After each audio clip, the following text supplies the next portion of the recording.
नमस्कार। पिछले साल जो एग्ज़ाम हुए थे उसमें से एक क्वेश्चन आया था, एक नया बिजनेस स्टार्ट करने के लिए उद्यमी द्वारा उठाए जाने वाले विभिन्न कदम बताइए। जो आपके सामने स्क्रीन पे है, दिख ही रहा होगा आपको। देखिए, 4 नंबर पे सवाल था, मतलब यूनिट 4 में से क्वेश्चन आया था। और यूनिट 4 में इसलिए पहले डिस्कस कर रहा हूँ क्योंकि काफ़ी आसान सा क्वेश्चन है, प्रैक्टिकल सवाल है। और इसके अलावा अगर इसके अलावा देखा जाए तो इसका आंसर देने में हमें ऐसी कोई दिक्कत नहीं आएगी, ना इसको पढ़ने में कोई दिक्कत आएगी, क्योंकि बहुत सिंपल सवाल है। इसका आंसर पढ़ते हैं।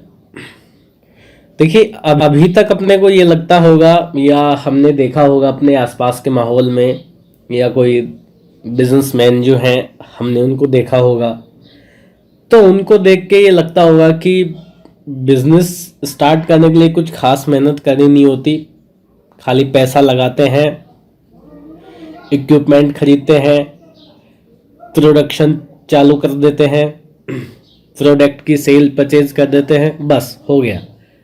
अब आदमी के पास अगर पैसा खुद का नहीं है तो उसे बाजार से उठाना पड़ता है, बोरो करनी होती है उसको।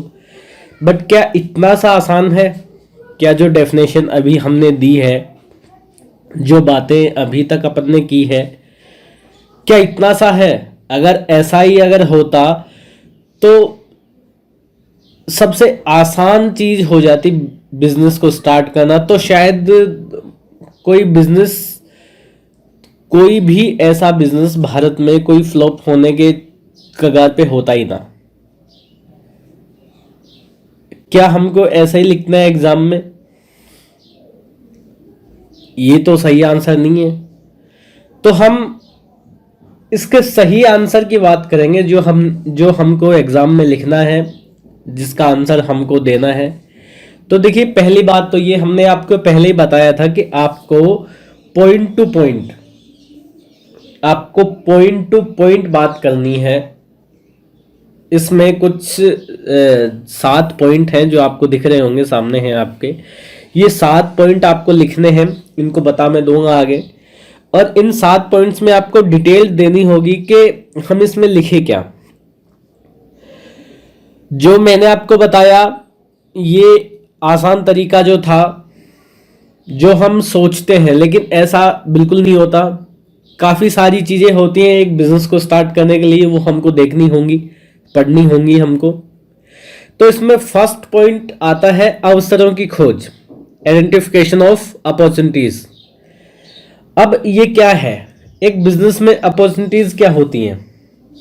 देखिए, बिजनेस में अपॉर्चुनिटीज का मतलब होता है अवसर या कोई इनोवेशन, जिसका लाभ उठाने के लिए हम लोग किसी बिजनेस की स्थापना करते हैं। इसके लिए हमें आपका जो बिजनेस का जो एरिया है, जो वातावरण है, उसमें से हमको कुछ चीज़ें देखनी होती हैं, हमको अवसर निकालने पड़ते हैं, अवसर हमको देखने पड़ते हैं। क्या वो अवसर ऐसे हमको दिखते हैं जो अपने बिजनेस के लिए बिल्कुल फिट हों? जैसे हमको ये देखना होता है कि हम किस उत्पाद का, मतलब किस प्रोडक्ट का या कौन सी सर्विसेज हम दे सकते हैं। हम ये देखेंगे कि हम कौन सी सर्विसेज या कौन से प्रोडक्ट अच्छी तरीके से बना सकते हैं या दे सकते हैं। हम किस टेक्निक का उपयोग करें ताकि हमारा प्रोडक्शन मैक्सिमम हो या हम सर्विस अच्छे से दे पाएं। तो वो टेक्निक क्या होगी, और जो टेक्निक हम जो लगाएंगे, वो टेक्निक क्या उस वातावरण में सही होगी। हम ये भी देखेंगे, प्रोडक्ट, किसी भी चीज का प्रोडक्शन करने के लिए हमें रॉ मटेरियल कहाँ से मिलेगी। मतलब रॉ मटेरियल के बिना तो प्रोडक्ट आपका बनेगा नहीं। तो हम लोग ये देखेंगे कि आप रॉ मटेरियल कहाँ से लाएंगे और आपको वो किस भाव पे मिलेगी।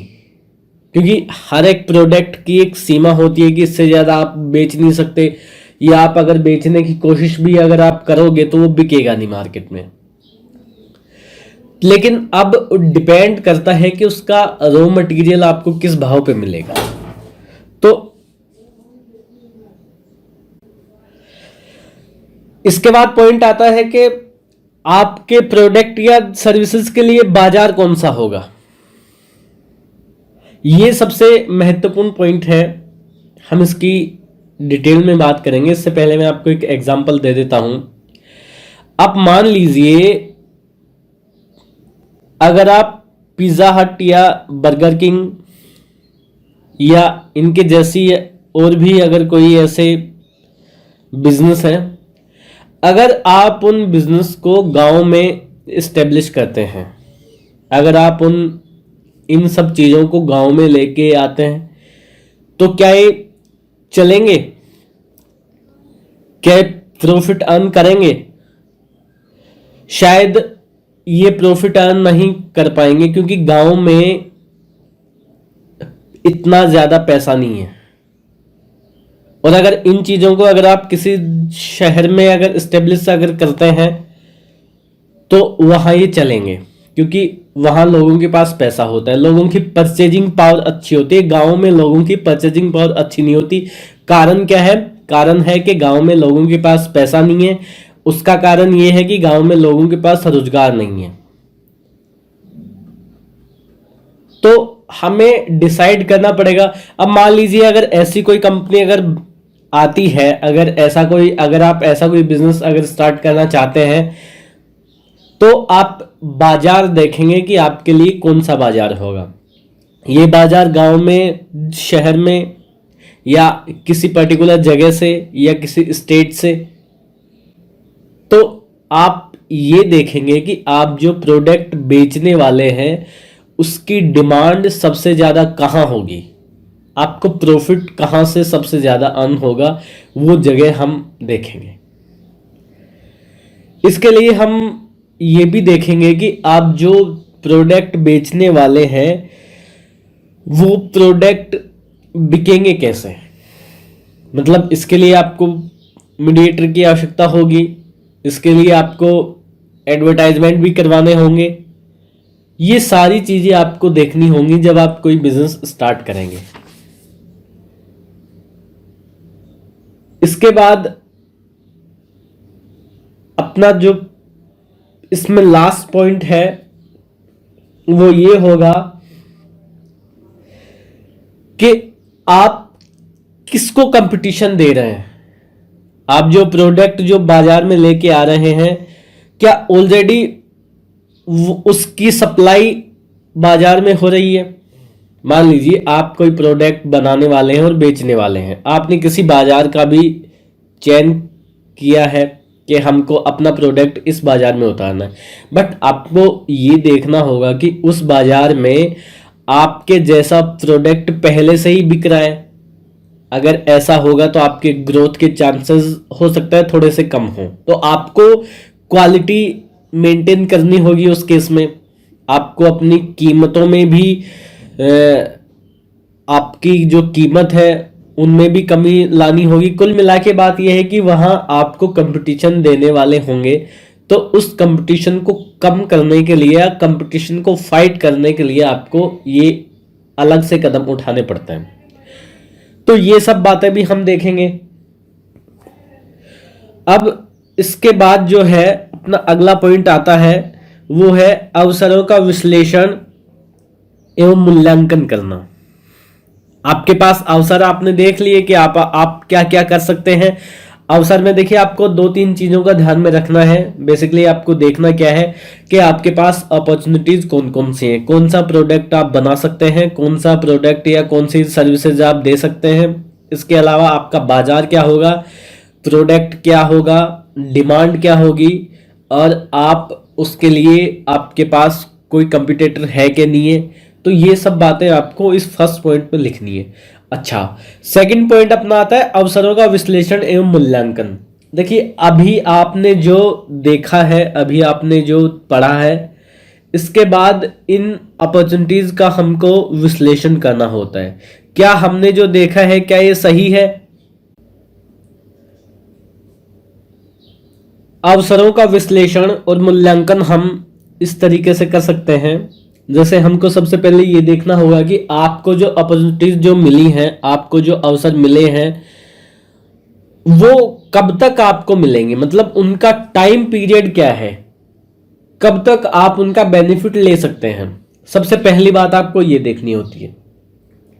उसके बाद आप ये देखेंगे कि जो अवसर जो आपने देखे हैं, जिनकी आपने पहचान की है, क्या ये अवसरों का वास्तविक मूल्य आपको कितना मिलेगा, मतलब आपको जो अवसर जो मिले हैं, हमें उनका वास्तविक मूल्य अगर देखें तो आपको कितना उनका मूल्य मिलेगा, मतलब कितना बेनिफिट आपको मिलेगा।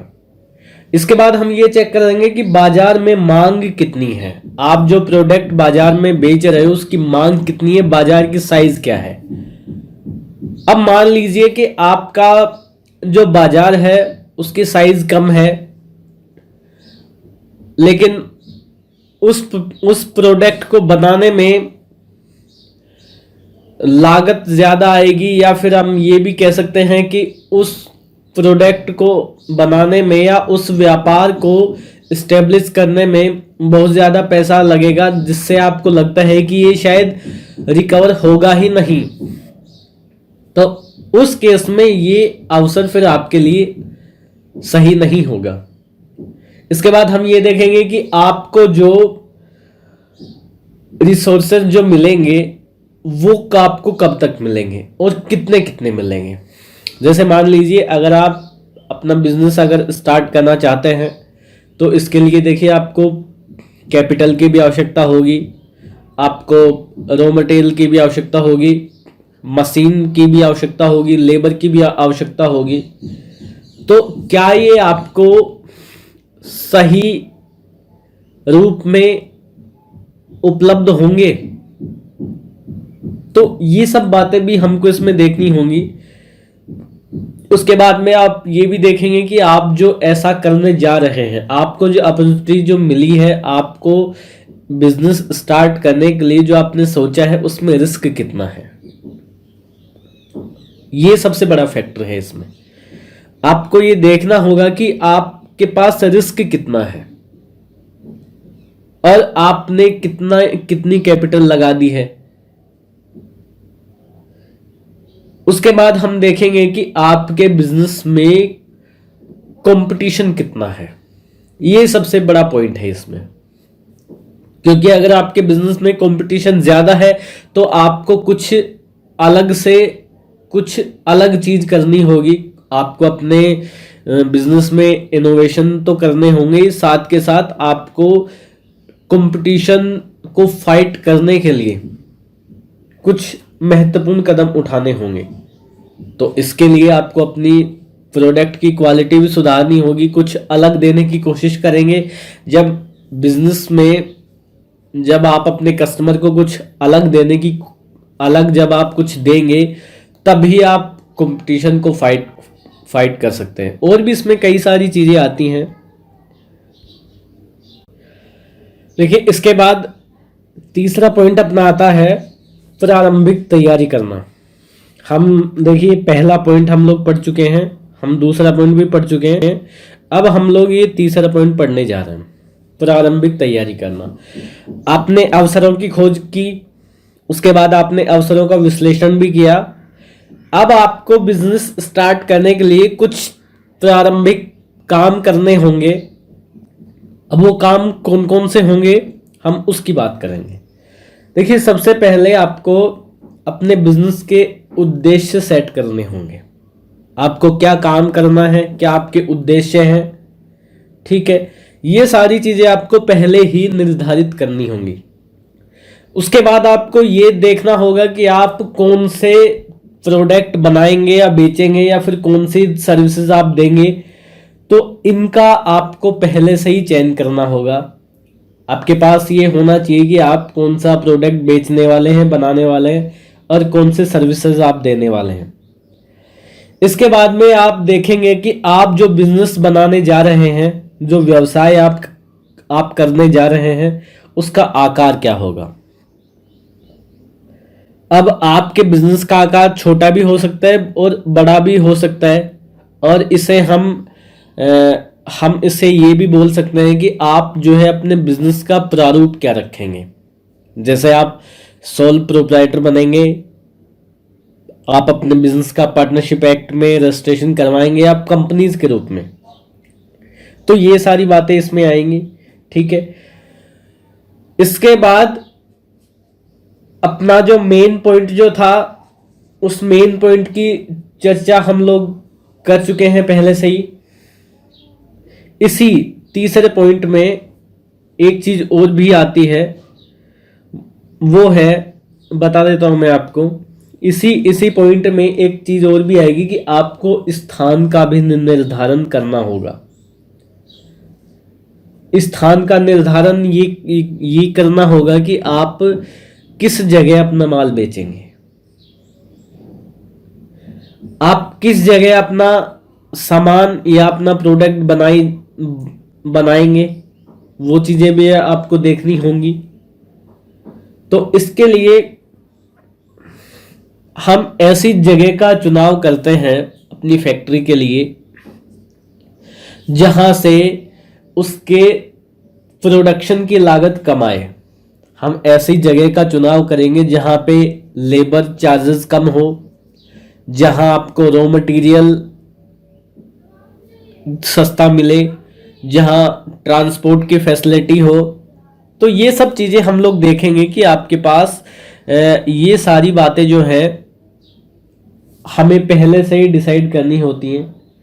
फिर जैसे हमें कई लोगों के साथ कांटेक्ट भी करने होते हैं, तो हम ये लीगल प्रोसेस पहले से ही करके रखेंगे।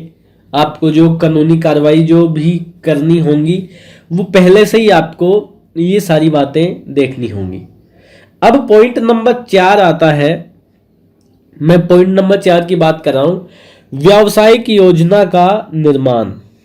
देखिए, व्यावसायिक योजना का निर्माण से ये है कि ये सब चीजें हो जाने के बाद में आप एक बिजनेस के लिए योजना बनाएंगे और ये योजना लिखित में होगी। इसमें आपको ये देखना है कि आपको कौन कौन सी क्रियाएं, प्रक्रियाएं और स्ट्रेटजी बनानी होंगी। इसके लिए हम लोग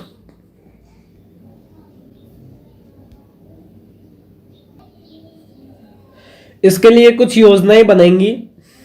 उसमें हम सबसे पहले तो बेसिक से स्टार्ट करेंगे कि आपका जो बिजनेस है उसके लिए बेसिक योजनाएं क्या होंगी। बेसिक योजनाओं में आप अपने बिजनेस को किस प्रकार चलाएंगे, उसके लिए कुछ रणनीतियां बनानी होंगी, तो वो बेसिक्स में कवर्ड है। उसके बाद में आपको ये देखना होगा कि आप प्रोडक्शन किस प्रकार से करेंगे, इसके लिए आप योजना बनाएंगे। उसके बाद में आप फाइनेंस के लिए योजनाएं बनाएंगे कि आपको फाइनेंस कहाँ से करना है, खुद का कितना पैसा है, बाहर से कितना पैसा उठाना है, ये सारी चीजें होंगी। उसके बाद में आप एडवर्टाइजमेंट के बारे में सोचेंगे, आपको किस तरीके से विज्ञापन करना है। और एक सही बात यह है कि आपके बिजनेस को कामयाब करने के लिए विज्ञापन का एक महत्वपूर्ण रोल होता है, विज्ञापन का एक बहुत बड़ा हिस्सा होता है। आज के टाइम में अगर देखें तो एडवर्टाइजमेंट का बिजनेस को बढ़ाने के लिए महत्वपूर्ण भूमिका होती है। इसके बाद में आप अपने ऑफिस के लिए योजनाएं बनाएंगे कि ऑफिस में किस तरीके से काम किया जाए। हर एक व्यक्ति की जिम्मेदारियां, हर एक व्यक्ति को, आपका जो ऑफिस स्टाफ है, उन सभी के लिए आप योजनाएं बनाएंगे। उनके लिए आप उनके काम का निर्धारण करेंगे, किस व्यक्ति को क्या काम करना है, उसकी क्या रिस्पॉन्सिबिलिटीज हैं, क्या उसके राइट है, क्या उसकी ड्यूटीज होंगी। ये सब बातें आपको यहाँ पे लिखनी होंगी। उसके बाद में पॉइंट नंबर 4 है, पॉइंट नंबर 4 हम लोग पढ़ चुके हैं। 5वां जो पॉइंट है अपना, उपक्रम संरचना का निर्माण करना। देखिए ये पॉइंट है, ये इन 4 पॉइंट से ही मिलके बना हुआ है। आपको अपने बिजनेस को बनाना है। अब इसके लिए आपको जो भी आवश्यक सामान जो भी लगेंगे, जैसे आपको इसमें मशीनरी भी चाहिएगी, आपको इसमें इसके लिए जमीन भी चाहिए, आपके लिए असेट्स भी चाहिए। तो ये सारी चीजें आपको बिजनेस को बनाने के लिए, बिजनेस को स्टार्ट करने के लिए लगेंगी। तो ये सारी चीजें आपको देखनी होंगी। इसके लिए आपको अपने बिजनेस का रजिस्ट्रेशन भी करवाना होगा। कुछ जगह आपको औद्योगिक लाइसेंस भी लेने लेने पड़ेंगे, नगर पालिका से भी अनुमति लेनी पड़ेगी। कारखाना अधिनियम के तहत भी आपको रजिस्ट्रेशन करवाना पड़ेगा। प्रदूषण नियंत्रण बोर्ड से भी आपको एक सर्टिफिकेट मिलेगा। और भी आपको जो है कंपनीज से आपको रजिस्ट्रेशन करवाना पड़ेगा। तो ये सारी चीजें हैं जो आपको अब देखनी होंगी। मतलब इन इन सब चीजों को करने के बाद में आपका बिजनेस बन जाएगा, मतलब बिजनेस स्टार्टअप के लेवल पे आ जाएगा। उसके बाद में अगला पॉइंट है कि आप पैसा कहां से लेके आएंगे। देखिए ये सबसे महत्वपूर्ण पॉइंट है कि आप फंडिंग कहां से करेंगे। अब इसके लिए देखिए आपके पास दो विचार हो सकते हैं। आपके पास या तो पैसा आपका खुद का हो या पैसा आप बाहर से लाएं। हम पॉइंट नंबर पढ़ रहे हैं, पॉइंट नंबर 6। आपको फाइनेंस का इंतजाम करना है। अब पैसा देखिए, इसके लिए पैसा आपके पास खुद का भी हो सकता है और पैसा आपको बाहर से भी लेना पड़ सकता है। तो खुद का पैसा है तो कोई दिक्कत की बात नहीं है, लेकिन वित्त व्यवस्था करना। अब जब किसी बिजनेस को हम स्टार्ट करने जा रहे हैं तो हमको पैसे की आवश्यकता होती है। ये बात हम सब लोग जानते हैं कि बिना पैसे के आप अपने व्यवसाय को नहीं चला सकते। ठीक है, तो इसके लिए आपको दो प्रकार से पैसे चाहिए। एक तो चाहिए आपको फिक्स्ड कैपिटल और एक चाहिए आपको वर्किंग कैपिटल। ठीक, फिक्स कैपिटल और वर्किंग कैपिटल के लिए हमको फंडिंग करनी होती है। अब ये पैसा या तो आपका खुद का हो सकता है, या आप अपने दोस्तों से ले सकते हैं, या आप अपने किसी जान पहचान से ले सकते हैं। तो ये जो पैसा आप खुद का या अपने जान पहचान से जब आप पैसा लेंगे तो इस पे हमें किसी टाइप का ब्याज नहीं देना होता, बट ये कैपिटल का हिस्सा है। और आप दूसरी जगह से भी पैसा उठा सकते हैं, जो आपके फाइनेंशियल इंस्टीट्यूशंस हैं, जैसे मुथूट फाइनेंस हो गया, जैन फाइनेंस हो गया। ये कुछ कंपनियां हैं, बैंक हैं, यहां से भी आप पैसा ले सकते हैं। तो इन पे आपको ब्याज देना होगा। तो मतलब हम उसके लिए एक कैलकुलेशन करते हैं कॉस्ट ऑफ कैपिटल की। आपने जो कैपिटल जो ली है उस पे कितनी उसकी लागत आएगी। ये सब बातें फाइनेंस की होती हैं, इसकी एक अलग से एक कैलकुलेशन होती है। खैर उन सब चीजों की हम यहां बात नहीं करेंगे। तो इनको कहते हैं, इसको कहते हैं सीड कैपिटल। आप अपने बिजनेस को रन अप करने के लिए जो पैसा आप बाहर से लेते हैं या कहीं से आप बोरो जब आप कर रहे होते हैं तो उसको कहते हैं सीड कैपिटल। और ये आपको दो काम के लिए चाहिए होती है। एक तो फिक्स्ड कैपिटल के लिए चाहिए होती है और एक वर्किंग कैपिटल के लिए चाहिए होती है। और ये हम बैंक से, अपने रिश्तेदारों से, दोस्तों से, या कहीं किसी प्राइवेट इंस्टीट्यूशन से, जो आपका एनबीएफसी टाइप जैसी कंपनी होती है, वहां से भी हम उठा सकते हैं।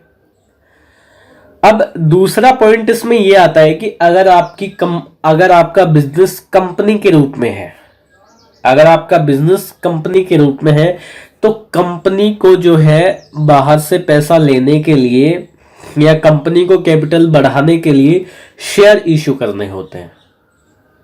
तो जब आपको कोई पैसा देगा तो वो आपकी कंपनी के शेयर खरीदेगा, मतलब वो आपकी कंपनी का एक हिस्सा खरीद रहा है।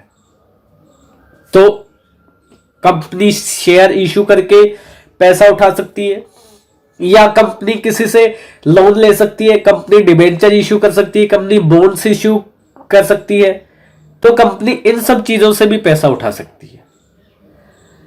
तो ये पॉइंट इतना सा ही है। अब कंपनी को शेयर इशू करने के लिए, शेयर इशू करने से पहले एक प्रोस्पेक्टस बनाना पड़ता है, वो उसको इशू करना होता है। तो ये कंपनीज की बातें हैं। इसके बाद में अपना पॉइंट आता है पॉइंट नंबर 7, और ये पॉइंट नंबर 7 है, बड़ा महत्वपूर्ण पॉइंट है, क्योंकि ये 6 पॉइंट होने के बाद में आपका ये पॉइंट आता है। और इसमें खास बात ये है कि इस पॉइंट को पढ़ने से पहले हमको 1 से लेके 6 पॉइंट तक सारे के सारे पता होने चाहिए। अब ये पॉइंट है क्या, मैं आपको बता देता हूं। देखिए, आपका बिजनेस इस पॉइंट तक बिल्कुल तैयार हो गया है। अब आपको वो बिजनेस चलाना है। देखिए, आपके पास हमने ये क्लास स्टार्ट करने से पहले आपको 2-3 बातें ये बताई थी कि आपको बिजनेस चलाने के लिए पैसा लगेगा। आपने पैसा ले लिया। आपको बिजनेस चलाने के लिए कुछ असेट्स भी चाहिए होती हैं, जमीन भी चाहिए होंगी, लेबर भी आपको चाहिए, कैपिटल भी आपको चाहिए। ये सारी चीजें आ गई। आपने एडवर्टाइजमेंट भी कर लिया, अपने बाजार का विश्लेषण भी कर लिया, बाजार की साइज भी देख ली, प्रोडक्ट का भी चयन हो गया, सर्विस का भी चयन हो गया, और आपने जो कंपटीशन जो था वो भी आपने देख लिया। अब आपको सिंपल सा अपना बिजनेस चलाना है। देखिए, जो सार्वजनिक कंपनी होती है उसको बिजनेस स्टार्ट करने के लिए एक सर्टिफिकेट लेना होता है रजिस्ट्रार से, लेकिन बाकी व्यवसाय, सार्वजनिक कंपनी को छोड़ के बाकी व्यवसाय अपना बिजनेस कमेंस कर सकते हैं।